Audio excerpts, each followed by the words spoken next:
Assalamualaikum warahmatullahi wabarakatuh. Nama saya Dina Kamilia. Saya dari kelas 11 TKJB. Di sini saya akan mengerjakan tugas tauhid dengan materi aqaid yang berjumlah 50. Aqaid ada 50, terdiri dari sifat wajib bagi Allah ada 20 dan sifat mustahil bagi Allah ada 20. Sifat jais bagi Allah ada 1, sifat wajib bagi Rasul ada 4, sifat mustahil bagi Rasul ada 4, sifat jais bagi Rasul ada 1. Sifat wajib yang pertama wujud artinya ada, yang kedua qidam artinya terdahulu, yang ketiga baqo artinya kekal, yang keempat mukhalafatul lil hawadisi artinya berbeda dengan yang baru. Nomor 5 qiyamuhu binafsihi artinya berdiri sendiri. Yang keenam wahdaniyat artinya esa. Yang ketujuh qudrat artinya kuasa. Yang kedelapan irodat artinya berkehendak.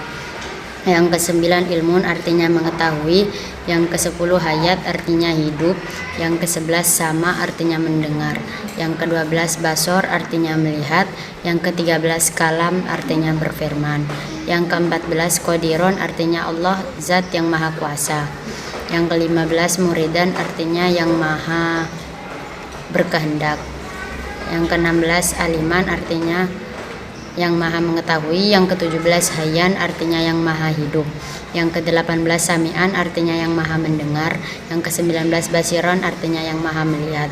Yang ke-20 yang terakhir mutakaliman Allah yang maha berfirman. Sifat muhal atau mustahil ya Allah ada 20. Yang pertama adam artinya tidak ada. Yang kedua hudus artinya baru. Yang ketiga fana artinya binasa. Yang keempat mumatsalatul lil hawadisi yang artinya sama dengan yang baru. Yang kelima ihtiyaju li ghairihi artinya butuh kepada bantuan makhluk. Yang keenam ta'addud artinya berbilang. Yang ketujuh ajizun artinya lemah. Yang kedelapan karoha artinya terpaksa. Yang kesembilan jahlun artinya bodoh. Yang ke-10 mautun artinya mati. Yang ke-11 somamun artinya tuli. Yang ke-12 umun artinya buta. Yang ke-13 bukmun artinya bisu. Dan yang ke-14 ajizan artinya lemah atau tidak mampu. Yang ke-15 karihan artinya maha terpaksa. Yang ke-16 jahilan artinya yang maha bodoh. Yang ke-17 mayitan artinya yang maha mati. Yang ke-18 asomma yang artinya maha tuli.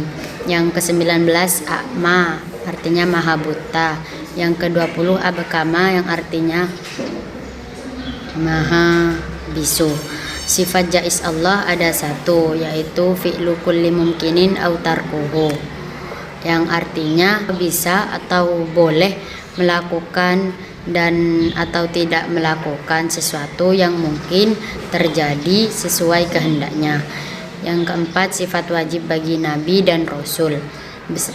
Yang pertama sidik artinya benar atau jujur. Yang kedua tablik artinya menyampaikan.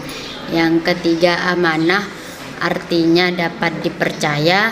Yang keempat fatona artinya cerdas. Yang mustahil bagi Nabi dan Rasul beserta artinya 1 kidib artinya berbohong, 2 kitman artinya menyembunyikan, 3 hianat artinya tidak dapat dipercaya, 4 baladah artinya bodoh. Dan sifat jais bagi Nabi dan Rasul ada 1 al-a'radul basyariyah, yang artinya bahwa para nabi dan rasul memiliki sifat-sifat yang sama sebagaimana sifat manusia yang lain. Misalnya manusia yang lain makan dan minum, maka nabi dan rasul juga melakukan makan dan minum. Kitab-kitab Allah dan penerimanya. Yang pertama kitab Zabur diturunkan kepada Nabi Daud alaihi salam. Yang kedua kitab Taurat diturunkan kepada Nabi Musa alaihi salam. Yang ketiga kitab Injil diturunkan kepada Nabi Isa alaihi salam.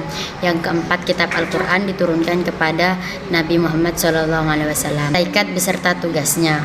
Malaikat Jibril tugasnya menyampaikan wahyu dan meniup roh ke dalam janin-janin.